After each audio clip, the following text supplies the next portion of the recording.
UFC Fight Night, Dariush versus Arman Tsarukyan has just wrapped up. And I just want to rant about it a little bit. Now, this card, overall, I'm going to say was a solid 8 out of 10. I know some people were complaining about like the Son Brady fight, how it was too boring. Now, you can have that opinion. However, this is where I have a problem with it. When you say Son Brady didn't put on a spectacular performance in the aspect that he completely nullified the grappling and wrestling of Kelvin Gastelum. Like, as long as you can accept that and that Son Brady is extremely talented, then we're cool. You can say it's boring, just don't say it's bad. Also, Son Brady makes a call out for Ian Gary. If Ian Gary's able to beat Vicente Luque, Son Brady versus Ian Gary. I like that fight. It's more interesting now than it would be a week ago. Looking at what's been going on with Ian Gary leaving teams like Renegade, then you have the stuff that's been going on outside. Like, he's overall, I'm talking about Ian Gary more than I was before, and I'm thinking about matchups that could be interesting at welterweight. And I did not think about Son Brady versus Ian Gary. Classic striker versus wrestler matchup, love it. I think we should make it. I mean, Ian Gary isn't going to fight Savkat. Ian Gary has said that he wouldn't fight Gilbert Burns unless it was for a number one contenders match, and that's not the position that we're in.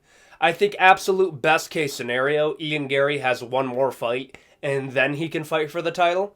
But I think Savkat is just one spot above him. At the very least one spot. Let's be real. Savkat can destroy Wonderboy, and they could give him the next title shot over Bilal Muhammad, if that's how things are going. Now, Bobby Green versus Jalen Turner. That's it. That's it. That's it. It's over. That's it, Ref. Oh, what else do you need? What else do you need? I mean, what is going on? He's out again. I don't really know what to say. If I'm going to be positive, Jalen Turner looked really good. I was impressed with Jalen Turner. When I heard that he was taking this fight on short notice, I had hopes for Bobby Green.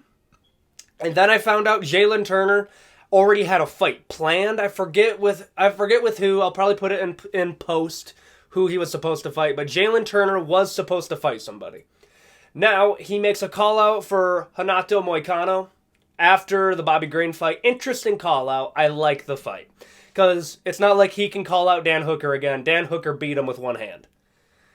And Dan Hooker's in kind of a weird spot now. Because you can't really rematch Bobby Green and Dan Hooker.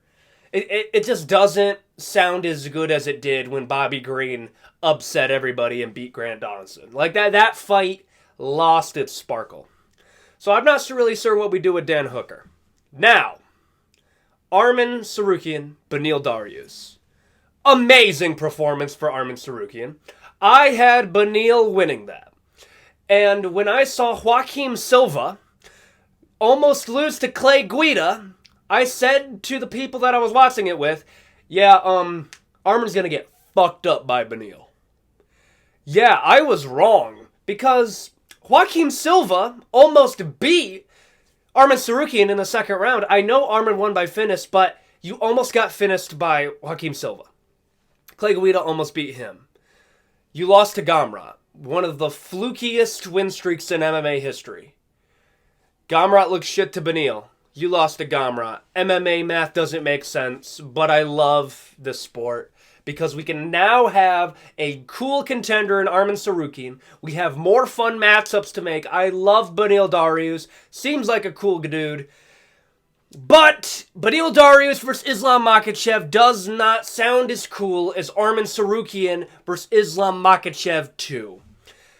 And I didn't know this. I knew they fought, but a stat that I didn't know about is Arman Tsarukyan is the only ranked contender at lightweight that has been able to take Islam Makhachev to a decision.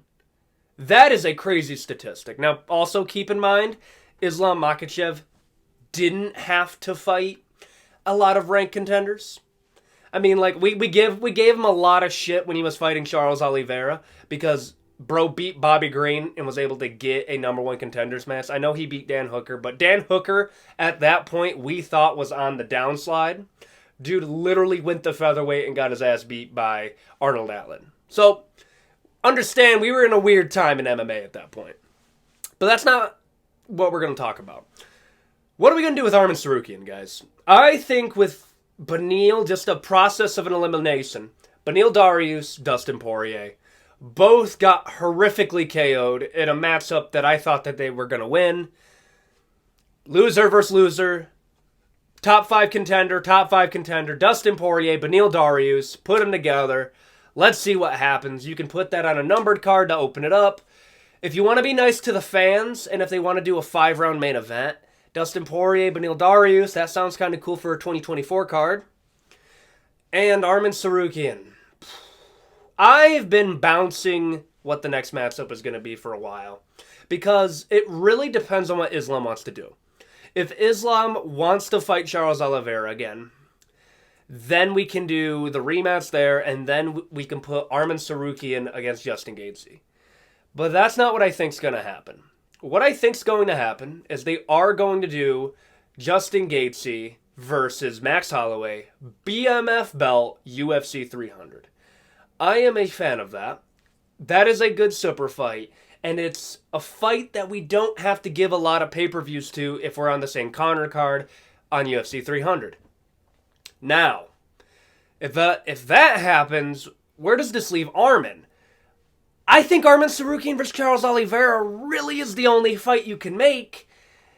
Of course, unless Islam wants to fight Charles. But as a fan, I don't really think I want to see Charles Oliveira fight Islam again. Because I think Islam does him dirtier the second time than he does the first time. Now, make no mistake about it. I am a huge Charles Oliveira fan. And it pains me to say that. But it's just not as interesting as it was the first time.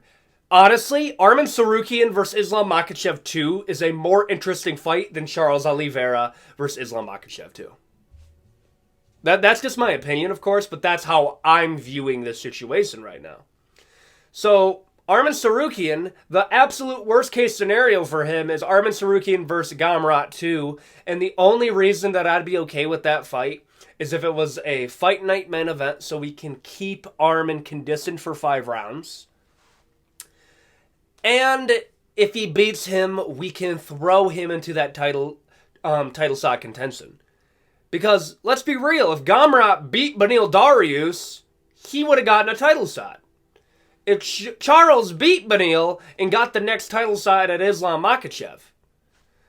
So I thought beating Beneil Dariush gets you a title shot, but no, that gets you a number one contenders match, even though you beat him in less than a minute.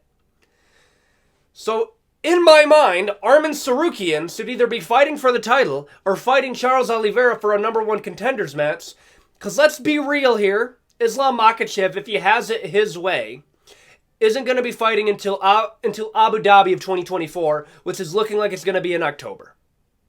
So that's the fight that I think we make. Arman Tsarukyan, Charles Oliveira, Gamrot versus I don't give a shit. You lost to Beneil, Arman fucked up Beneil. It's as simple as that. Also, my dog has liked to join the filming of this. Good boy. Now, who do I think wins? Charles Oliveira or Arman Tsarukyan?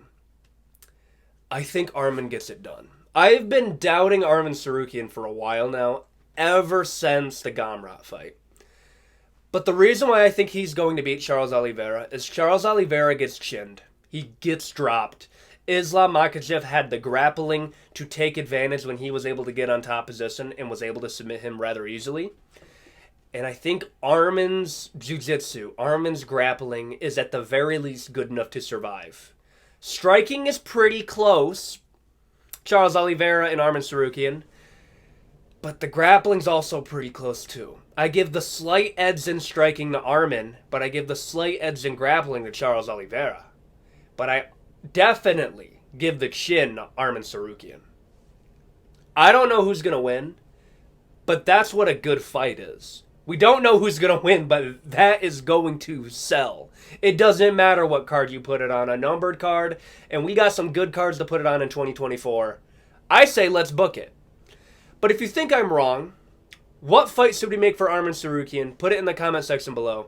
And thank you guys for supporting my videos. It means a lot to me.